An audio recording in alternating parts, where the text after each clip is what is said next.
Com ja és habitual els darrers anys, l'acte central de la Francofonia a Manresa va omplir el Teatre Cursal.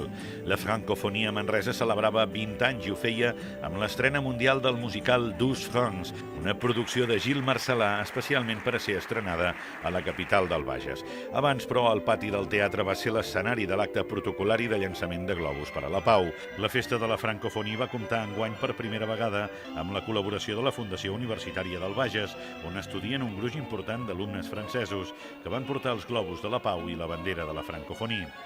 I l'Esbar Manresà va lluir amb un seguit de danses populars encapçalades pel ball d'homenatge, una dansa pensada per donar un toc de distinció i reverència a les festes i als actes més especials de la societat catalana, honorant els il·lustres visitants, en aquest cas les autoritats forànies, i que van acabar amb una de les ballades catalanes per excel·lència, com és la sardana.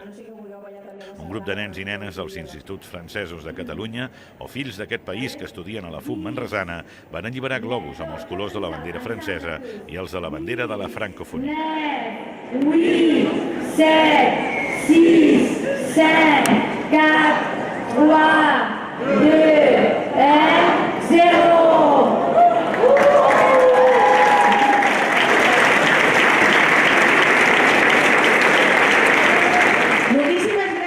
Símbolo de una ilusión, la ilusión de una lengua, la lengua francesa, de valores, de apertura al mundo, de diversidad de oportunidades también. Es el símbolo también de la fuerza de este renacimiento de la presencia del francés aquí en Cataluña. Y creo que no solo Manresa es el corazón de Cataluña, sino también de todo el mundo francófono aquí en Cataluña. Anna Rotllant va rebre un reconeixement per part de l'Ajuntament de Manresa per la seva dedicació a aquests 20 anys. Rotllant va voler dedicar el concert a la memòria de la seva mare, traspassada fa pocs dies, i el doctor Carles Garriga, traspassat just el mateix 15 de març, dia en què es va dur a terme la celebració de la francofonia com a un gran francòfon.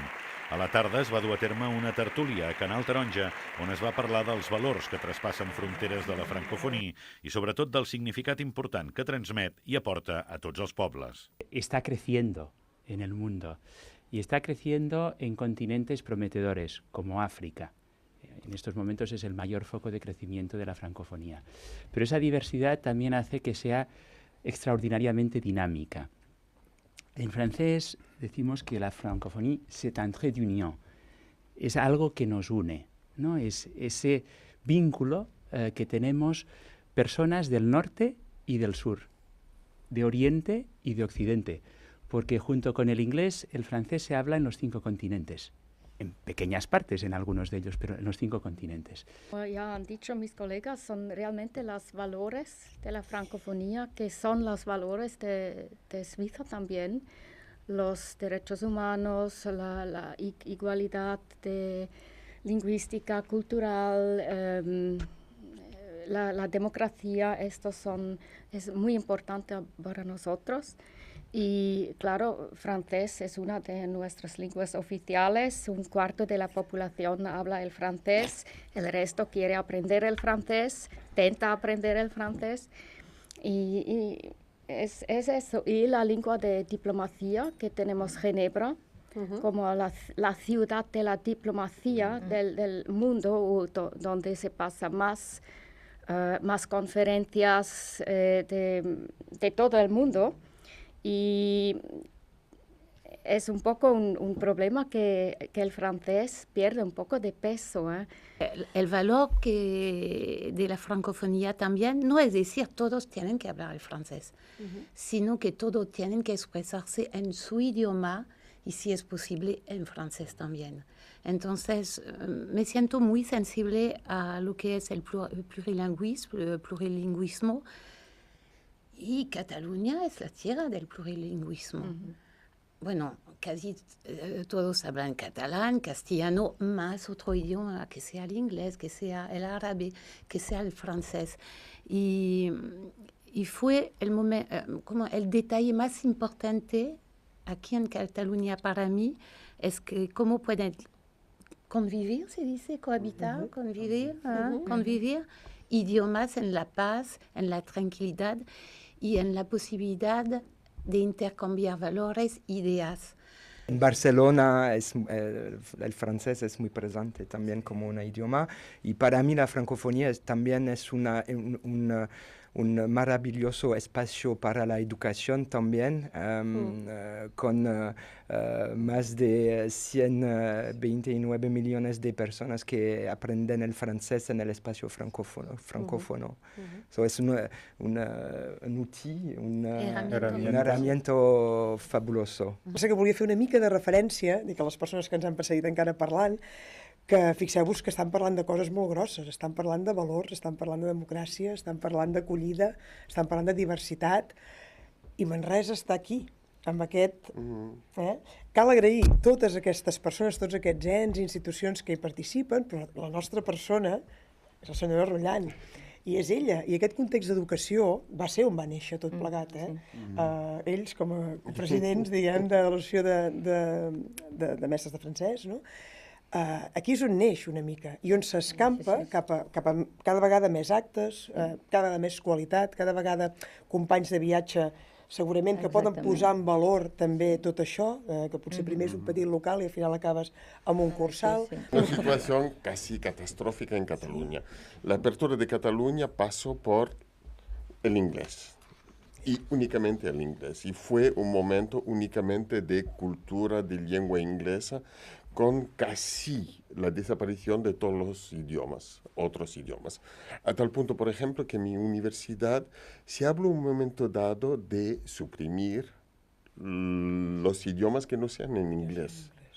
Vale, es en este momento que hemos empezado, yo entré a la Asociación de Profesores de Francés en 92, hace un ratito, y hemos empezado a la lucha para, primero, la supervivencia del francés y segundo, después para la recuperación del idioma. Porque en el fondo siempre ha sido un combate por hacer entender que la lengua francesa es una lengua importante y que esto no excluye otras lenguas. Se ha tardado mucho hasta llegar al plurilingüismo, que ahora yo creo que hemos llegado, y se ve también incluso hablando con las asociaciones de padres de todos los institutos, que los padres están porque los alumnos aprendan muchas lenguas. Antes solo era el inglés. Yo creo que, o sea, la francofonía es cierto que aquí en Manresa salió como un combate. Yo me acuerdo que cuando entré en el instituto éramos 8 o 9 profesores, después al final fuimos 2 y durante este tiempo pues fue una lucha constante. Y los profesores de inglés no tenían que hacerlo, pero esto nos motivó, pues, ¿qué podemos hacer para que la cultura francesa, la lengua francesa, esté en su puesto, el puesto que debe tener?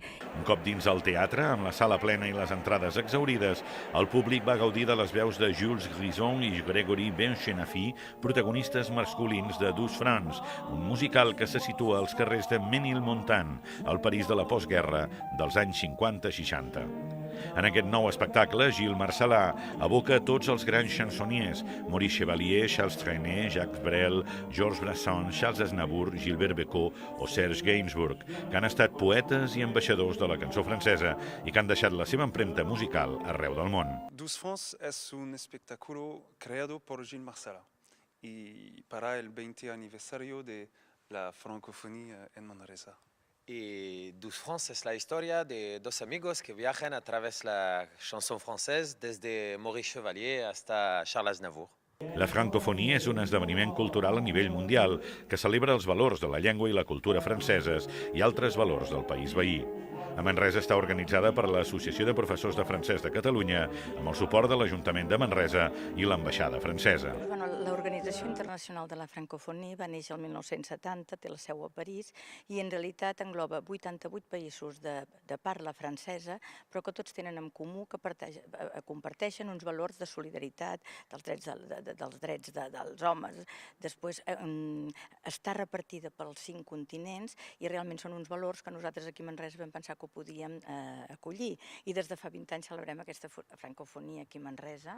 Vam començar en petit teatre i hem acabat aquí aquesta gran sala del Cursal, per tant estem encantats. I tot això és perquè el públic manresà ha cregut en aquests valors, no? I se'ls ha fet seus. I Manresa diem que és el cor de la francofonia a Catalunya. No només divendres van ser els actes, sinó que també han estat acompanyats d'una exposició sobre Tintín que s'ha pogut visitar al Centre Cultural del Casino de Manresa.